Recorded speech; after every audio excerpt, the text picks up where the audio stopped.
Let's continue. जो topic आपका मैं पढ़ा रहा था, फर्स्ट चैप्टर अभी मैं स्टार्ट किया हूँ, वो आपका है वेक्टर एनालिसिस का टॉपिक, है ना। वेक्टर एनालिसिस में अभी तक हम देखे थे डाइवर्जेंस क्या है और आपका ग्रेडियंट क्या है। तो ग्रेडियंट और डाइवर्जेंस में क्या डिफरेंस है ये थोड़ा सा मैंने बताया था आपको। आज में पूरा अच्छे तरीके से देखते हैं कि ग्रेडियंट जो फंक्शन है, ग्रेडियंट एक वेक्टर क्वांटिटी है। ग्रेडियंट क्या है आपका, एक वेक्टर क्वांटिटी। और डाइवर्जेंस जो है ये एक स्केलर क्वांटिटी है। डाइवर्जेंस किसी भी वेक्टर क्वांटिटी पे लगेगा, ग्रेडियंट किसी भी आपका स्केलर क्वांटिटी पे लगेगा। सो अगर डाइवर्जेंस किसी स्केलर क्वांटिटी पे लगा तो ये जो फंक्शन बन जाएगा आपका एक वेक्टर क्वांटिटी बन जाएगा, क्योंकि v यहाँ पर स्केलर है। यहाँ पर v जो है आपका वो v आपका यहाँ पर क्या है, वेक्टर क्वांटिटी है। तो अगर v वेक्टर क्वांटिटी है तो ऑब्वियस है कि ये टोटल आपका क्या बन जाएगा, स्केलर क्वांटिटी। सो जब आप फंक्शन लेके चलते हैं, कौन सा फंक्शन लेके चलते हैं, कार्टेशियन कोऑर्डिनेट का। जब आप कार्टेशियन कोऑर्डिनेट लेके चलेंगे then del v by del x ax plus del v by del y ay plus del v by del z into az. This is called gradient of v. Now in the cylindrical coordinates del v by del rho a rho plus 1 by rho del v by del phi a phi plus del v by del z into az. अगर आप circular coordinate लें तो del v by del r ar plus 1 by r del v by del theta a theta plus 1 by r sin theta del v by del phi a phi. Divergence equation लिखेंगे हम। Divergence equation क्या है, del v by del x ax plus del v by del y ay plus del v by del z az। आपका divergence का cylindrical coordinate में अगर देखें तो क्या है आपका 1 by rho del by rho rho dv rho plus 1 by rho del del phi v phi plus del v by del z। यहाँ पर सर्कुलर में देखेंगे 1 by r square del by del r square v r plus 1 by r sin theta v theta 1 by r sin theta del v by del phi। ये जो equations है इसको थोड़ा आपको याद करना पड़ेगा, क्योंकि अगर ये याद नहीं है इक्वेशंस तो क्वेश्चंस नहीं कन्वर्ट होंगे। तो 2-4 बार आप लिखेंगे तो ये ऑलरेडी आपको याद हो जाएगा। अच्छे तरीके से आप देख लेंगे, है ना। पूरा व्हाइट बोर्ड छोड़ रहा हूँ, देखना, राइट। चलिए अब इससे रिलेटेड हम कुछ क्वेश्चंस को देखेंगे।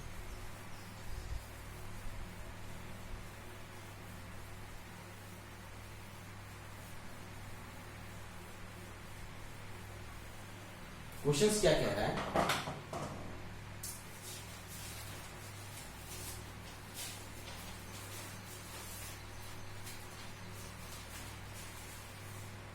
Find the gradient of the scalar field. मुझे ग्रेडियंट चाहिए।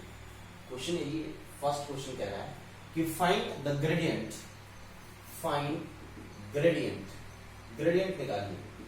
और ग्रेडियंट इक्वेशन दिया है v equal to e raised to power minus j sin 2x cos hy। चलिए ग्रेडियंट क्या लिखेंगे आप, gradient of v, this is called grad of v equal to del v by del x ax plus del v by del y ay plus del v by del z az, right.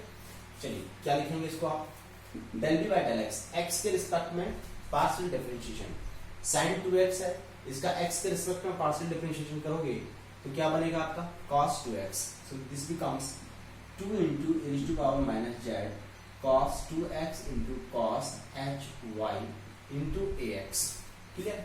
चलिए y के respect में इसका हम partial differentiation करते हैं।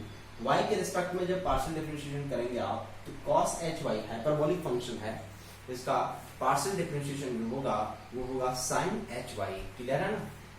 तो क्या बनेगा e raised to power minus z sin 2x into sin hy into ay plus z के रिस्पेक्ट में इसका करें हम तो क्या बनेगा minus of e raised to power minus z sin 2x into cos hy into az।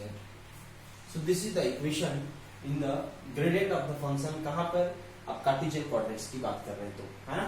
This is in Cartesian coordinates. अब लेते हैं हम सिलिंड्रिकल कोऑर्डिनेट्स की।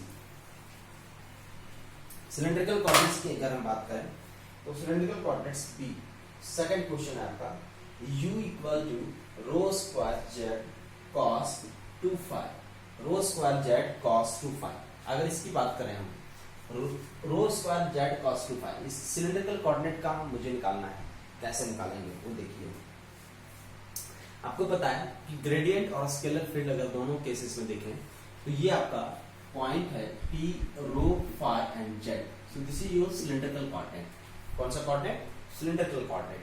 और सिलिंड्रिकल कोऑर्डिनेट का ग्रेडियंट निकालना है। So this is gradient of u equal to, क्या लिखे थे अभी हम, del u by del rho a rho plus 1 by rho del u by del phi A phi plus del u by del z a z। This is the row phi and z, right, rho phi and z। चलिए लिखते हैं। रो के respect में इसका partial differentiation करते हैं। तो रो के रिस्पेक्ट में करेंगे क्या बनेगा, 2 rho z cos 2 phi. So 2 rho z cos 2 phi A rho plus 1 by rho del u by del phi. 1 by rho करेंगे तो रो से रो कैंसिल, तो बनेगा कितना, रो z cos 2 फाइव का differentiation minus 2 sin 2 phi minus 2 sin 2 phi A phi plus del u by del z। z के respect में करेंगे क्या बनेगा, rho square cos 2 phi A z। So this is your gradient of the function in circular coordinate and cylindrical circular coordinates। तो cylindrical circular coordinates का जब भी question पूछा जाएगा तो उस केसेस में हम इसको बना लेंगे। क्लियर है? चलिए अब नेक्स्ट हम लोग लिखते हैं सर्कुलर कोऑर्डिनेट में। सर्कुलर कोऑर्डिनेट में हो तो क्या होगा, सर्कुलर कोऑर्डिनेट्स की बात करें, क्वेश्चन में आपका W is equal to 10r sin square theta cos phi। This is nothing but r theta and phi। इसके फॉर्म में r theta and phi के फॉर्म में। r theta phi मतलब सर्कुलर कोऑर्डिनेट्स की बात कर रहे हैं। किसकी बात कर रहे हैं हम? सर्कुलर कोऑर्डिनेट्स की। और सर्कुलर कोऑर्डिनेट्स में यहाँ पर देख रहे हैं ये जो फंक्शन है कैसा होगा आपका, है ना। So del v by del r, that is gradient of w is equal to del w by del r into ar plus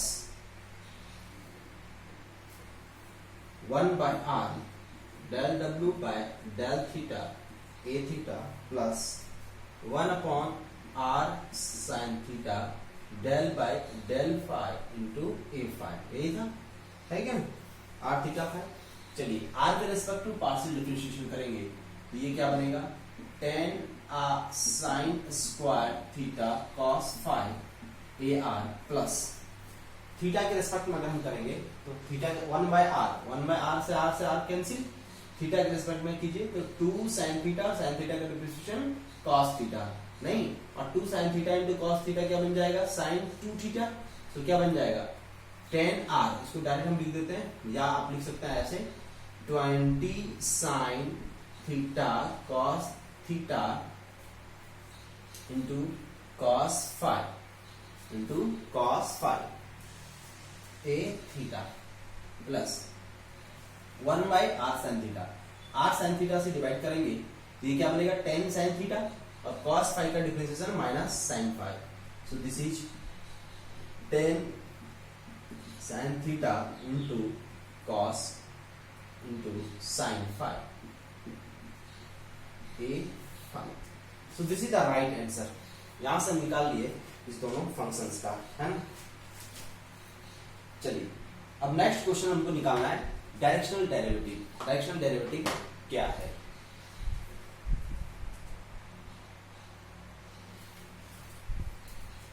चलिए क्वेश्चन ये कह रहा है कि w is equal to x square y square plus x y z, then find the directional derivative at the point p। p इसका coordinate दिया हुआ है 2 -1 0 in the direction of 3x plus 4ay plus 12az। Directional derivative आपको पढ़ाया था मैंने कि directional derivative is nothing but maximum rate of change along a certain directions that will represent the directional derivative। क्या represent करेगा आपका directional derivative. चलिए सबसे पहले डायरेक्शनल डेरिवेटिव निकालने के लिए आपको ग्रेडियंट निकालना पड़ेगा। क्या निकालना पड़ेगा? ग्रेडियंट। किस पॉइंट पे ग्रेडियंट निकालेंगे? ये जो P पॉइंट गिवन है आपका, इस P पॉइंट पे आप सबसे पहले ग्रेडियंट निकालेंगे। इस फंक्शंस का P पॉइंट पे पहले ग्रेडियंट, चूंकि आपका डायरेक्शनल डेरिवेटिव क्या होता है? Directional derivative dw by dl equal to grad of w into unit vector n. So first of all, gradient of w is equal to what? Del w by del x into ax plus del w by del y into ay plus del w by del z into az. चलिए x के respect में अगर इसका करेंगे हम तो क्या बनेगा? 2xy square plus yz.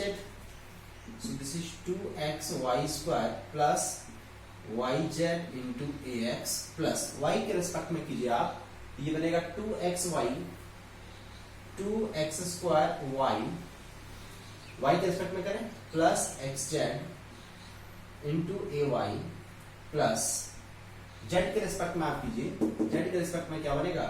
xy into az. चलिए पॉइंट P को पुट कीजिए, 2 - 1 0, x का वैल्यू 2 पुट किया 4 4 4, so this is 4ax plus 4 2 जा 8 8 minus 8, so this is minus 8ay minus 8 into ay plus xy into az, x into y, so this is nothing but minus 2 into az into az. So this is your gradient of w, right? अब मुझे निकालना है gradient of w, आ गया आपका, है कि नहीं? So this is your gradient of w. अब मुझे निकालना है dw by dl. This is called directional derivative. क्या बोलेंगे इसको हम? Directional derivative. किसके डायरेक्शन में? एक परपेंडिकुलर के डायरेक्शंस में. परपेंडिकुलर डायरेक्शंस की वैल्यू निकालेंगे हम. So dw by dl is equal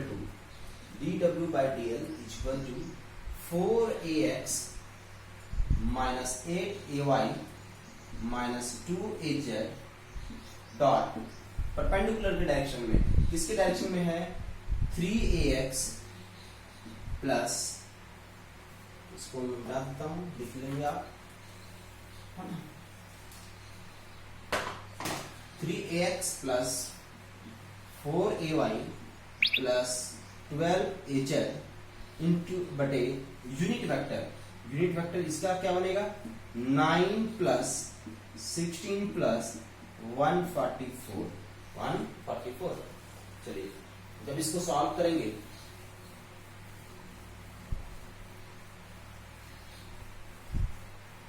अब इसको सॉल्व करें. जब इसको आप सॉल्व करेंगे तो ये आ जाएगा आपका dw by dl equal to minus 44 by 13.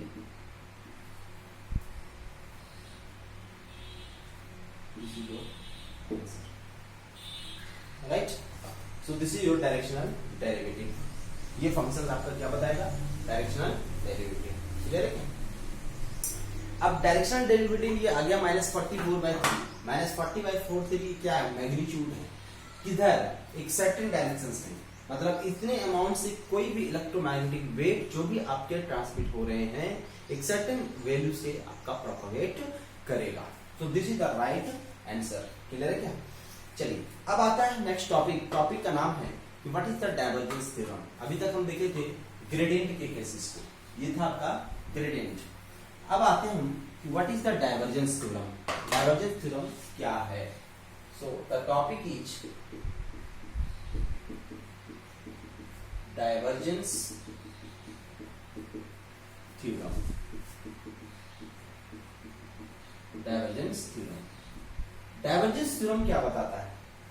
Divergence theorem की अगर हम बात करें, सो this is nothing but it gives the relation between volume and the surface integration.